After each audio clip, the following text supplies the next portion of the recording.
감동적인 찬양을 우리 주님께서 기뻐 받으신 줄로 믿습니다. 이 자리에서 들으면 더 좋거든요. 약간 비스듬히 틀어서 이렇게 하면은 어떨까 이런 생각도 드네. 너무 소리가 좋으니까.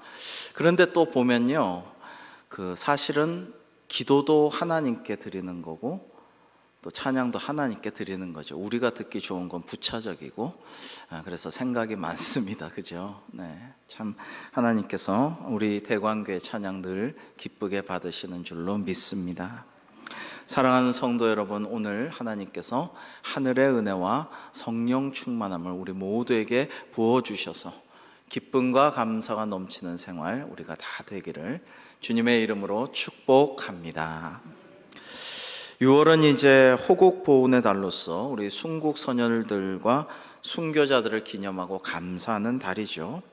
또 환경에 대해서도 우리가 유념하고 말씀을 실천해야 되겠습니다. 그런데 이 우크라이나 전쟁이 될 것 같을 때 제발 전쟁은 일어나지 않게 해주옵소서 기도하면서 조마조마했는데 전쟁이 일어난 지 1년이 넘었고요. 이거 언제 끝나나 좀 알아봤더니 전문가들의 의견에 따르면 연내 종전이나 정전은 어려울 거다. 그러니까 올해 내로 정전도 안 될 것 같다라는 이야기들을 하고 있어요. 그래서 참 걱정이 됩니다. 그러나 여러분, 전쟁도 승리도 평화도 다 주님께 달린 줄로 믿습니다. 남북 문제도 바벨론 포로에 끌려갔다 돌아온 것처럼 70년이 지나면은 이제 돌아오게 하시고 저 우상 회파하시고 통일시켜 주시렵니까? 기도해 왔는데 1950년 전쟁이 일어나고 지금 70년도 넘었잖아요. 그러나 우리는 어떻게 할 수 없지만 주의 성령께서 역사하시면 그날이 도적같이 오게 될 줄로 믿습니다. 외교로 되는 것도 아니고요. 트럼프랑 우리 대통령 만났을 때 얼마나 꿈에 부풀었고 잘 될 줄 알고 기도했지만은 완전히 그게 아무것도 아니었죠. 우리 힘으로 되는 게 아니라는 것을 다시 한번 깨닫게 되었어요. 여러분, 개인의 문제도 마찬가지죠. 자식 하나 내 마음대로 됩니까? 자녀가 내 뜻대로 되던가요? 내가 할 수 있는 것 없지만 이럴수록 더욱더 성령님의 역사를 사모하면서 성령 충만하기를 기도할 때에 하나님께서 우리의 개인적인 거나 사회적인 거나 교회적인 거나 전 세계적인 것에 은혜를 베풀어 주실 줄로 믿습니다. 성도 여러분, 오늘 말씀 19절에서 22절까지만 저와 여러분 교독해 볼까요? 요한복음 20장. 이날 곧 안식 후 첫날 저녁 때에 제자들이 유대인들을 두려워하여 모인 곳의 문들을 닫았더니 예수께서 오사 가운데 서서 이르시되 너희에게 평강이 있을지어다. 이 말씀을 하시고 손과 옆구리를 보이시니 제자들이 주를 보고 기뻐하더라. 예수께서 또 이르시되 너희에게 평강이 있을지어다. 아버지께서 나를 보내신 것 같이 나도 너희를 보내노라. 이 말씀을 하시고 그들을 향하여 숨을 내쉬며 이르시되 성령을 받으라. 아멘. 자, 여러분, 예수님께서 부활하신 후에 제자들을 처음 만나셔서 이제 그 두려워하는 제자들에게 거듭 말씀하신 것은 축복의 말씀이었죠. 너희에게 평강이 있으라. 이 혼란하고 두렵고 불안한 세상에 평화를, 하나님의 평화, 주님의 평화를 주시는 축복의 말씀을 하셨고요. 이것은 축복이고 인사 말씀이죠. 이 평강을 너희에게 주노라 2번 거듭하신 다음에 본론으로 하신 첫 번째 말씀은 뭐냐? 부활하신 예수님께서 제자들에게 첫 번째 하신 본론은 뭐냐? 성령을 받으라라는 것이었어요. 숨을 이렇게 내쉬면서 성령을 받으라라고 말씀하셨어요. 이 히브리어로 성령을 루아흐라고 합니다. 이 루아흐라는 것은 숨, 생기, 바람, 호흡, 영 이런 뜻을 갖고 있어요. 그래서 숨을 내쉬면서 제자들에게 성령을 받으라 하신 것은 하나님 아버지의 영이고 아들 예수님의 영이신 성령을 우리가 받아서 더 생기 있게, 더 영적으로, 더 건강하게 하나님과 호흡하고 대화하면서 살아가라, 이런 말씀이라고 보시면 됩니다. 여러분, 그런데 한 가지 궁금한 게 있어요. 제자들은 이전에 성령을 받지를 않았나요? 못했나요? 예수님께서 3년 동안의 공생의 기간 동안에 제자들에게 성령을 주시지 않으셨던가요? 여러분, 성경에 보면 제자들이 성령 받았어요. 성령 충만했어요. 그래서 예수님의 말씀대로 12 제자들이 병을 고치고 심지어 귀신도 쫓아내고 복음을 전하면서 각 마을을 돌아다녔습니다. 이후에는 예수님께서 더 많은 제자 70명을 세워서 똑같이 능력을 주시고 파송하셨고요. 그들은 돌아와서 이렇게 보고했어요. 누가복음 10장 17절에 보시면 70인이 기뻐하며 돌아와 이르되 주여 주의 이름이면 귀신들도 우리에게 항복하더이다 라고 그렇게 기뻐하며 선교 보고를 하였습니다. 자, 이때 귀신을 쫓아내고 병 고치고 복음 전할 수 있는 모든 능력을 성령님께서 주신 것이죠. 성령의 권능으로 그 모든 일을 했던 거죠. 그런데 예수님께서 왜 부활하시고 제자들에게 처음 하신 말씀이 또다시 성령을 받으라 하면서 숨을 내쉬면서 말씀하신 것이었을까요? 한 번 받은 성령을 또 받아야 하는 것일까요? 자, 그것은 전에 받았던 성령님의 역할과 지금 또다시 요구되는 성령님의 역할이 조금 달랐기 때문입니다. 오늘날 많은 강해 설교를 통해 현대 그리스도인들에게 큰 감동을 주신 분이 있죠. 목사님들의 멘토 마틴 로이드 존스 목사님은 성령을 받으라 하신 예수님의 말씀을 오늘의 본문을 이렇게 설명합니다. 예수님께서 성령을 받으라 하신 그 성령님은 바로 오순절 다락방에 임하실 성령님이시라는 것입니다.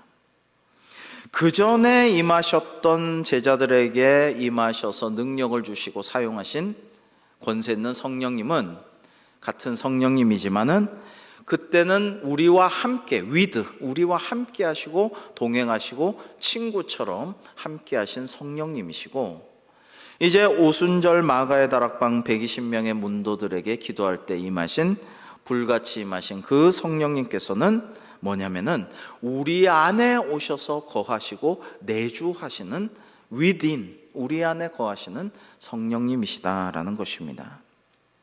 자, 그렇다면 예수님께서 오순절 다락방에 임하실 성령님을 받으라, 숨을 내쉬면서 성령 받으라 하신 이유는 무엇일까요? 우리가 제자들의 세 가지 변화된 모습을 통해서 볼 수가 있습니다. 자, 첫 번째는 죄사함의 은혜라는 관점에서 그것을 바라보아야겠습니다. 정말로 우리 인생과 사회에 전쟁과 살인만은 없었으면 싶지만 인간은 원죄를 지은 이래로 처음부터 살인과 전쟁이 지금까지 끊인 적이 없습니다. 인류의 첫 아들 가인은 동생 아벨을 밉다고 질투난다고 죽여버렸었죠. 이처럼 에덴 동산에서 하나님의 말씀을 어기고 원죄를 지니게 된 인간은 모두가 병든 존재가 되어버렸어요. 올해 표어가 하나님과 화목하여 평안한 교회가 되자는 것 아니겠습니까? 하나님과의 평안이 깨어지고 내 뼈 중에 뼈요 살 중에 살이라고 사랑을 고백했던 한 몸인 줄 알았던 그 아내에 대해서도 아내가 나를 시켜서 이거 따먹은 거예요 라고 변명하고, 그런 남편을 흘겨보면서 저 인간을 믿고 내가 어떻게 살아라고 느꼈던 그 아내의 심정, 그리고 땅도 엉겅퀴와 가시를 내면서 땀 흘려 노동해야 하고 모든 관계가 깨졌어요. 원죄 이래로. 그리고 사람들은 병들게 되었습니다. 이렇게 병든 자신을 바로 진단할 수 있는 사람은 지극히 드물다라고 합니다.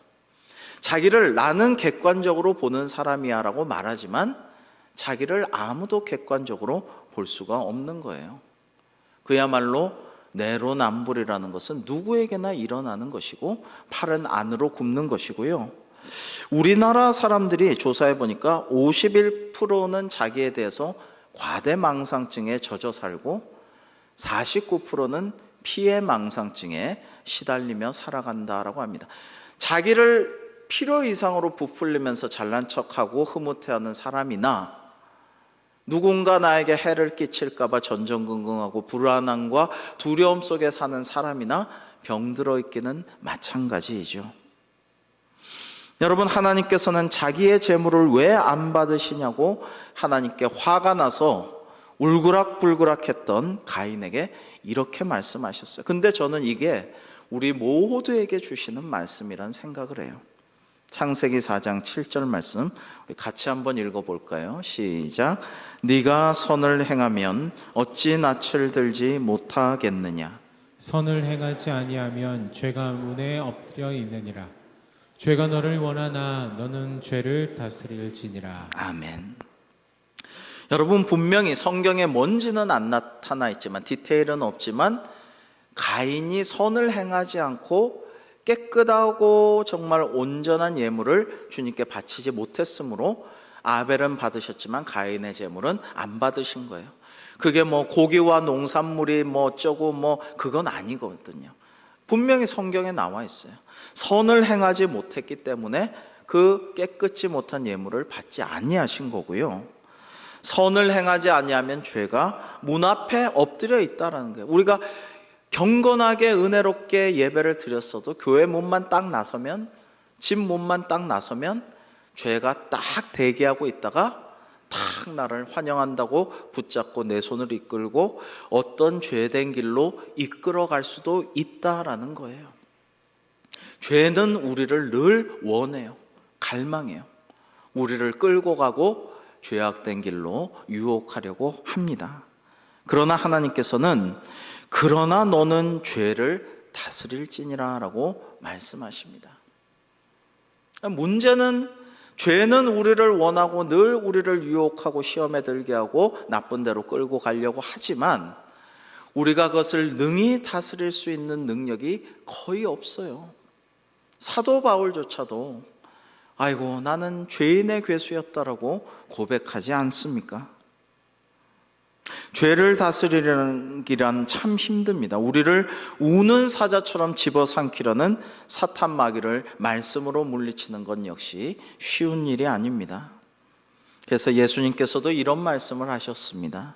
어찌하여 형제의 눈 속에 있는 티는 보고 네 눈 속에 있는 들보는 깨닫지 못하느냐. 그러나 우리는 다 나 자신에 대해서는 관대하고 너그러우며 상대방에 대해서는 예리한 눈으로 지적하고 비판하고 정죄하기가 일수입니다.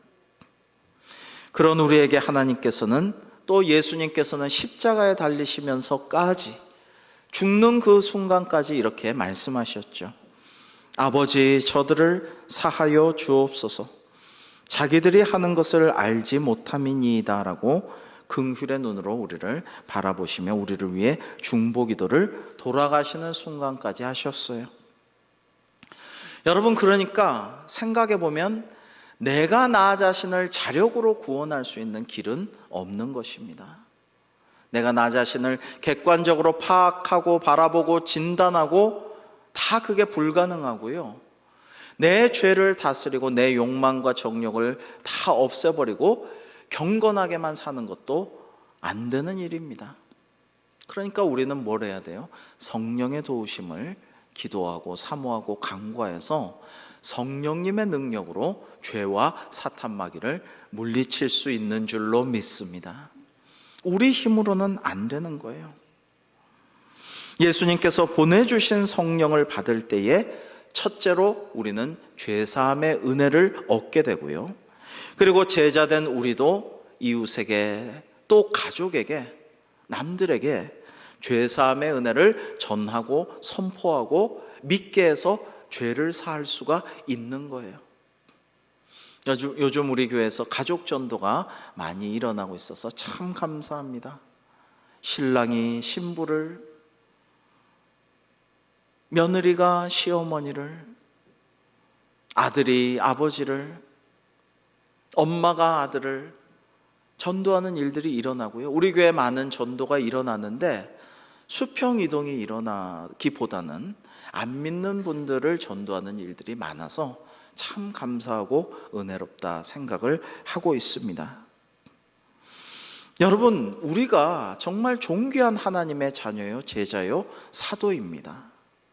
오늘 말씀에 너희가 누구의 죄든지 사하면 사하여질 것이요 누구의 죄든지 그대로 두면 그대로 있으리라고 말씀하셨어요. 이제 우리 전도부가 또 새로운 환경에서 그 신천지라든지 막 적극적으로 공세를 하는 그런 모습에 맞서서 피켓도 들고 영상도 활용하고 또 새로운 전도 전략을 짜고 기도하고 있습니다. 참 감사한 일인데요. 여러분, 이렇게 전도하면은 아이고 요즘 세상에 누가 교회에 나가요. 당신이나 잘 믿으세요. 나는 이대로 살래요. 이렇게 얘기하면은요, 그러면 상처받고 마음의 상처를 입고 아이고 그래 알았어요. 그래 그럼 됐어요. 그대로 두면 그 사람의 죄는 그대로 있다는 거예요. 근데 그 사람의 영혼을 불쌍히 여기고 간절히 기도하고 다른 좋은 기회에 어떻게 지혜롭게 때로는 담대하게 전도해서 그 사람이 구원을 받으면 죄사함을 얻고 천국 시민이 되어서 영생복락을 누리게 되는 거예요. 우리의 역할이, 전도자의 역할이 얼마나 중요한지 모릅니다. 자, 예수님께서 성령을 받으라고 하신 이유는 제자들에게 죄사함의 은혜를 주시고 또 그런 죄사함을 선포할 수 있는 권능을 주시려는 것입니다. 그 이전에는 죄사함의 은혜가 성령님의 임재 속에 없었느냐? 있었죠. 있었지만 제자들은 죄사함에 대한 확신까지는 갖지를 못했어요. 귀신도 쫓아내고 불치병도 낫게 하고 복음을 증거하는 담대한 그런 능력도 믿고 행했지만 예수님처럼 치유할 때, 귀신을 쫓아낼 때 네 죄가 사함을 받았느니라 이렇게까지는 말할 엄두를 못 냈다라는 것입니다. 그러나 오순절 다락방의 성령님을 경험한 제자들, 예수님께서 후 숨을 내쉬면서 이제 성령을 받으라 할 때 아멘으로 화답하고 성령 받은 제자들은 바뀌었다는 거죠. 이전의 성령의 역사보다 죄사함의 은혜까지 선포할 수 있는 믿음이 되었다라는 것입니다. 한 가지만 우리가 증거의 말씀을 함께 보겠습니다. 사도행전 2장 38절에는 베드로가 이르되 너희가 회개하여 각각 예수 그리스도의 이름으로 세례를 받고 죄사함을 받으라. 그리하면 성령의 선물을 받으리니라고 담대하게 죄사함과 성령님을 연결해서 선포하게 되었어요. 그러므로 우리가 복음을 전할 때, 전도할 때 예수님 믿고 구원받으세요라고 할 뿐만 아니라 죄사함의 은혜에 대해서도 설명해 줘야 돼요. 1907년에 평양 대붕 운동을 비롯한 모든, 이번에 에즈베리 성령 대붕 운동, 그 전에 있었던 1903년에 원산 대붕 운동, 모든 부흥 운동과 대각성, 어웨이크닝 운동들은 우리의 죄를 깨닫고 그 죄를 고백하고 회개할 때 하나님의 성령께서 임하셔서 죄사함의 역사가 일어날 때 변화되고 부흥되고 영적 대각성이 일어나는 거거든요. 이거를 우리가 설명해주고 죄사함을 선포하고 죄사함으로 이끌어줘야 돼요. 사랑하는 성도 여러분, 우리 모두 성령 충만하여 죄사함의 확신을 가지고 은혜와 기쁨이 넘쳐나며 또한 우리의 사랑하는 가족에게, 이웃에게, 동료에게 죄사함을 선포하여서 구원의 길로 그들을 이끄는 대광교회가 되기를 주님의 이름으로 축복합니다. 두 번째는 권능입니다. 권능의 관점에서 오늘 주님의 말씀을 우리가 살펴봅니다. 사도행전 본문 유명한 말씀, 사도행전 1장 8절을 우리 함께 읽겠습니다. 시작. 오직 성령이 너희에게 임하시면 을 받고 예루살렘과 온 유대와 사마리아와 땅끝까지 이르러 내 증인이 되리라 하시니라. 아멘. 여러분, 그렇습니다. 성령님께서 내 안에 거하시면 우리는 권능을 받습니다. 권능은 헬라어로 신약 성경의 언어로 디나미스라고 합니다. 근데 이 디나미스라는 데가요, 원래 노벨이 만든 다이너마이트 폭탄이 디나미스라는 성령의 권능, 능력, 폭발력, 이걸 보고 다이너마이트란 말을 디나미스에서 끌어와서 이름을 지었어요. 그래서 인터넷에 이제 두나미스라고 보통 쳐보면 두나미스 자산운용, 두나미스 부동산, 두나미스 홍삼정, 두나미스 머시기 주로 힘쓰고 폭발력 있고 회복되고 뭔가 강한 능력, 이런 데 주로 이제 이야기가 나옵니다. 그런데 다이너마이트 같은 폭발력과 큰 권능도 성령님께서 사회적으로도 개혁하게 하시고 놀라운 일들을 일으키셔요. 그러나 그것뿐만이 아니라 성령님의 역사하심의 능력의 첫 번째는 우리 성품이 변화되는 거예요. 성령의 9가지 열매를 맺게 되고요. 여러분, 그리고 은사를 주십니다.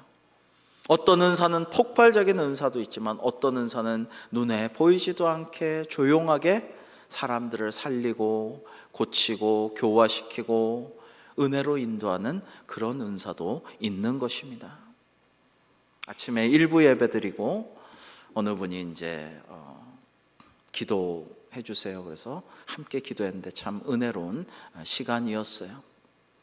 여러분, 우리 교회 많은 분들이 우리 새가족들을 포함해서 정말 어떻게 할 수 없다고 의사가 했지만은 하나님의 능력으로, 하나님의 은혜로 의사나 의술이나 과학은 할 수 없다고 했지만은 치유되고 회복되고 그 남아있던 고초자도 사라져서 앞으로도 보장되는 그런 폭발력 있는 기적과 역사가 근래에 많이 일어났죠. 그러나 그게 다는 아니에요. 성령 충만하다고 해서 그 암세포나 몸에 아픈 것들이 싹 사라지는 그런 기적이 일어날 수도 있어, 하나님께서 원하시면. 그러나 그렇지 않더라도, 그리 아니하실지라도 그 환난이나 아픔이나 시련이나 슬픔이나 억울한 일들을 견뎌낼 수 있게 하시는 힘을 주시고, 그 아픔 속에서도 울고만 있지 않고 웃으면서 감사할 수 있게 하시고, 오래 참을 수 있는 능력을 주시고, 정말 어떻게 이런 상황에서 자꾸 찬양이 나온다고 찬양할 수 있게 하시고 노래할 수 있게 하시고, 그러면 주변 사람들이 어떻게 해요? 갑자기 확 나와버리면은 우와, 하나님이 있나 보다. 정말 죽는다고 했는데 살아나니까, 기도 가운데 살아나니까 의사가 하나님이 있긴 있나 봅니다. 그런 얘기를 제가 들은 적이 있지만은, 그런 것보다 저렇게 아픈데도 하나님을 찬양하고 감사하고 기도하고 웃음을 잃지 않고 오히려 그런 사람에게 전도하고 의사에게 전도하고 주변에 전도하는 그런 것을 통해서 하나님께서 더 큰 영광을 또한 받으셔요. 여러분, 성령의 권능이라는 것은 그런 것이라고 생각하면 됩니다. 아까 2부 예배 끝나고는 또 예비 신랑 신부가 처음으로 청첩장을 드립니다. 기도해 주세요 하고 와서 같이 기도하고 덕담을 나눴어요. 저도 선물을 준비해서 드렸어요.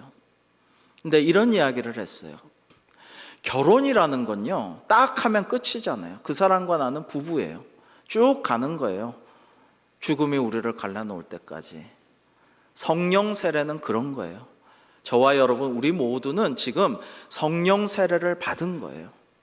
성령님께서 오셔서 예수 그리스도를 주로 고백하게 하시고 예배하게 하시고 아멘하게 하시고 찬양에 공감케 하시고 함께 기도하게 하시고, 우리는 다 성령 세례를 받았어요. 이것은 결혼한 상태와 같아요. 그런데 성령 충만이라는 것은, 성령 세례는 한 번 시작해서 쭉 평생을 지속하는 것이지만 성령 충만은 그렇지가 않아요. 이게 아까 말씀드린 마틴 로이드 존스 목사님의 설명입니다. 참 훌륭한 설명이라고 생각해요. 결혼 생활은 하다 보면 삐걱대기도 하고 싸우기도 하고 원망하기도 하고 좋을 때도 있고 안 좋을 때도 있어요. 여러분, 우리는 성령 충만을 위해서 기도하고 말씀 붙잡고 노력해야 하는 것이에요. 그리고 성령 충만을 사모해야 돼요. 결혼한 상대를 부인이 있는데도 바람 피우고 남편이 있는데도 무능력하고 무시하고 다른 남자 만나고 신뢰를 저버리고 기대조차 하지 않고 사랑조차 하지 않으면 아름답고 기쁘고 행복한 결혼 생활을 유지할 수가 없어요. 좋을 때도 있고 나쁠 때도 있고 여러 가지 파란만장한 결혼 생활을 하지만 언제나 서로 사랑하고 믿어주고 희생하고 서로를 사모하면서 그 결혼 생활을 유지해야 돼요. 우리가 성령 충만도 사모해야 돼요. 무관심해서는 안 돼요. 성령님에 대해서, 성령 충만에 대해서 기대도 안 하고 난 그런 거 성령 충만 없이도 잘 살아왔어 이렇게 생각하지 마시기 바라요. 여러분, 사랑의 반대는 미움, 증오, 혐오가 아닙니다. 사랑의 반대는 무관심이에요. 우리가 하나님에 대해서, 예수 그리스도에 대해서 특별히 우리가 상대적으로 더 잘 모르고 성경에도 더 많이 나와 있지 않은 성령님에 대해서 무관심하지 말고 성령님을 사모하고 성령 충만을 사모해서 하나님의 크고 놀라운 신비를 맛보아하는 우리 모두가 되기를 주님의 이름으로 축복합니다. 그렇게 하시면 우리에게 사모하는 자에게 권능을 주셔요. 여러분, 그런데 권능과 은사를 사모하는 자에게 반드시 주시는데요, 이거를 사모하지 않고 무관심하면, 사랑이 아예 없어서 아예 관심이 없으면, 그러면 우리의 신앙생활은 재미가 없어지고 말씀이 지루해지고 기도하기가 너무 힘들어지고 찬양에 감동이 안 돼요. 여러분, 이러면 참 고역이 되는 거예요. 예배를 나와도 주일을 성수해도 이건 그냥 의무감에서 하는 것이 됩니다. 반면에 성령 충만한 신앙생활을 하면 감사와 기쁨이 넘치고 앞날에 대한 소망이 펼쳐지고 하나님의 인도하심에 늘 감격하면서 살아가게 됩니다. 그러면 이게 너무 즐거워서 이웃에게 전하게 돼요. 친구에게 전하게 돼요. 안 전할 수가 없게 돼요. 이 기쁜 소식을, 이 복음을 전해야겠다. 이 신앙생활의 영적인 신비로움을 전해주고 싶다. 여러분, 이런 마음으로 성령 충만함을 구하고 또한 우리가 전도해야 하는 것입니다. 그래서 세 번째로 증인이라는 관점에서 우리가 보아야 돼요. 예수님께서는 우리에게 증인이 되라 하고 하셨고 땅 끝까지 이르러 내 증인이 되리라 라고 말씀하셨어요. 성령을 받으라고 하신 이유는 결국 우리가 죄사함의 은혜와 주신 은사와 권능을 통해서 복음을 증거하라, 전도하고 선교하라는 주님의 지상 명령이 담겨 있는 말씀입니다. 제자들은 성령 충만을 경험한 후에 자연스럽게 증인이 되었어요. 예수님의 증인이 되었습니다. 이것이 부활 이후 성령을 받고 완전히 변화된 모습이었습니다. 평균의 종말, 집단 착각 등의 책으로 유명한 미국의 심리학자 토드 로즈 교수는 원래 그 ADHD, 곧 주의력 결핍 및 과잉 행동 장애로 고생하는 아이였다고 합니다. 이 ADHD가 너무 심하니까 친구가 없었어요. 이 토드 어린이는 친구를 참 원했는데 아무도 친구가 되어주지 않고 놀리고 때리고 그냥 도망가고, 야, 너 혼자 놀아 그러면서 다 따돌렸다라고 해요. 그래서 매우 똑똑한 아이였음에도 불구하고 고등학교도 중퇴에 그치고 말았습니다. 그 때문에 그는 자존감이 많이 상했어요. 아르바이트를 하다가 여자를 사귀었는데 아이가 생겨서 19살이라는 젊은 나이에 아빠가 되고 말았습니다. 이렇게 말썽을 피우는 아이였지만 그의 부모는 늘 그를 격려해 주었다고 합니다. 너는 참 뛰어난 아이야. 잠재력이 무궁무진해. 앞으로 많은 사람들을 도와줄 그런 사람이야 라고 늘 격려를 해 주어서, 그래서 부모의 격려로 토드 로즈는 힘을 내곤 했다고 합니다. 그래서 집 근처의 평생 학습 기관인 커뮤니티 칼리지에 야간 강좌, 누구나 원서만 내면 들어갈 수 있는데 들어가서 공부를 했는데, 자신의 이 이상으로 인해서 심리학에 관심을 갖고 열심히 공부를 했어요. 당시 심리학 교수인 줄리안 아보클 교수는 이 로즈를 참으로 아껴주었다고 합니다. 어느 날 토드 로즈는 자기 아내와 결혼기념일 저녁 식사를 했는데, 그날은 눈보라가 마구 휘몰아치는 날이었다고 합니다. 그는 학교 수업을 까맣게 잊어버렸대요. ADHD를 가진 사람들은 흔히 중요한 약속이나 이런 것을 딴 데 몰두하다가 잊어버리곤 한다라고 합니다.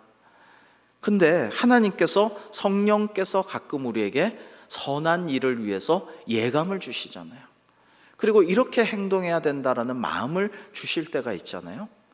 기도해보고 그런 마음을 주시면 우리는 그렇게 해야 되죠. 그 인도하심에 순종하여 가야 되는데, 이 줄리안 아보클 교수가 눈보라가 심했던 그날 왠지 로즈가 수업을 빠질 것 같은 예감이 들었어요. 그리고 로즈를 위해서 수업을 휴강해야겠다라는 마음을 성령님께서 강력하게 주셨어요.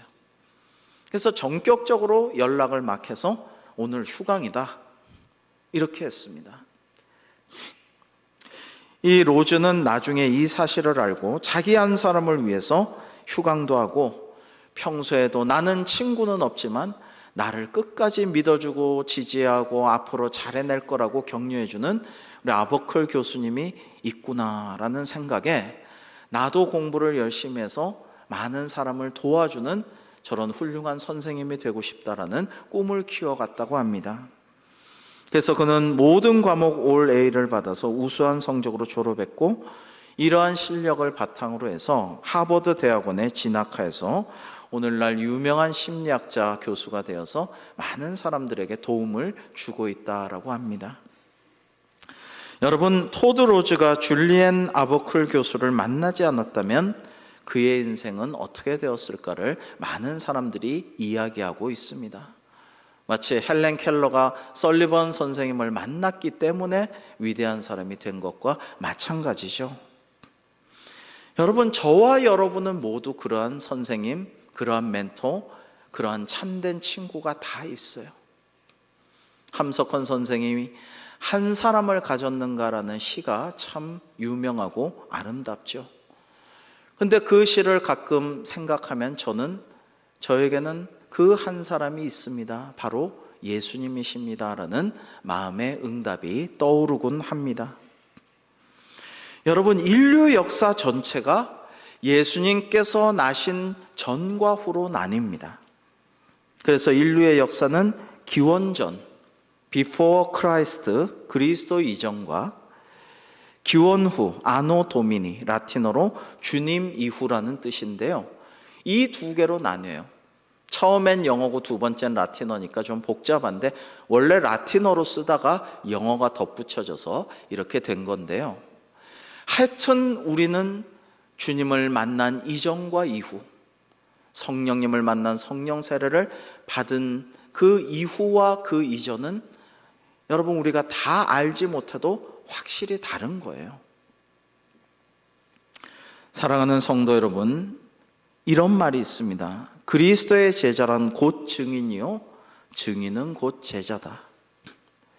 그리고 진정한 그리스도인은 단 두 부류뿐이라는 말입니다. 지금 참된 제자인 사람과 앞으로 제자가 될 사람, 그리스도인은 두 부류밖에 없다라고 합니다. 지난 주일 1:1 제자 양육 훈련 수료식을 했습니다. 마지막 시간엔 수강하신 분들의 소감을 한 분 한 분 전부 다 들었는데요. 제자 훈련 받기 전과 받기 후에 달라진 변화에 대해서 여러분이 참 아름답고 뜨거운 눈물을 흘리면서 말씀해 주셔서 우리 모두가 큰 감동을 받았어요. 이제 말씀으로 양육된 제자들은 또 한 사람의 제자를 양육하기 위해서 수고와 헌신을 하게 될 것입니다. 이미 벌써 동반자를 맞이한 양육자도 계시다고 해서 참 감사했습니다.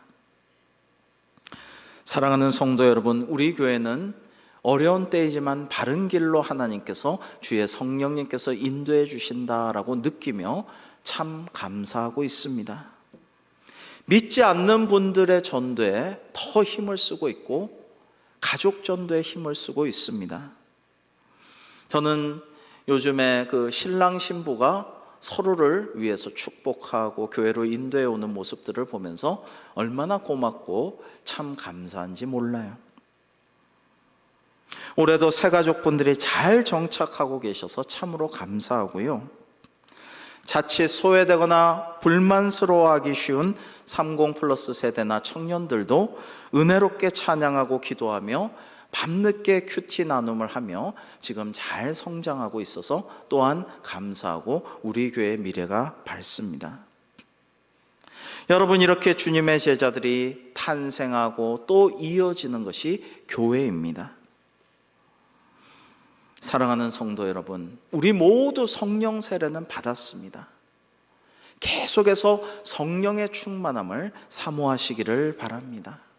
성령 충만하여 구원의 확신 가운데 기쁨과 감사가 넘치며 선한 영향력을 주변에 확장하면서 하나님의 나라를 넓혀가는 전도와 선교에 힘쓰면서 문 영혼들을, 우리 주변의 가족들, 친한 친구들 천국 가야 될 것 아닙니까? 나중에 함께 만나서 영생복락을 함께 누려야 되지 않겠습니까? 그리고 오늘 말씀처럼 땅끝까지도 제자 삼아서 그들을 구원할 사명을 우리에게 주시지 않았습니까?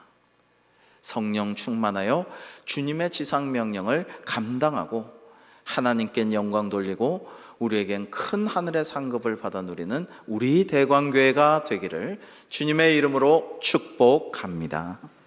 기도하겠습니다. 하나님 아버지, 오늘 주신 예수님의 말씀대로 성령을 받은 우리가 이제 성령 충만을 사모하고 더욱더 성령 충만하여 성령님께서 주시는 죄사함의 은혜와 각종 권능과 은사, 그리고 증인으로서의 기쁨을 누리는 삶이 되게 하여 주옵소서. 그리하여 저희에게 하나님께서 주시는 큰 상급과 하늘의 복이 충만하기를 간절히 소망하며 예수님의 이름으로 기도하옵나이다. 아멘.